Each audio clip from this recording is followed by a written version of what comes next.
Here we're looking at the rear brake pad, and as you can see there are slight grooves inside the brake pad which shows its wear limit.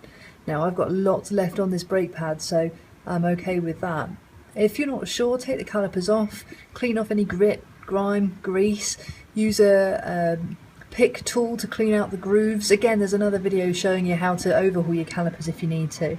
But the rear one's looking good. We're going to go and check the front ones. Excellent. So here's the front brake pads. Again, the grooves are really clear to see and there's absolutely loads left on them. Don't mess about with your brakes. If it's getting close, just swap them over. You don't want any reason for your bike not to stop when you need it to.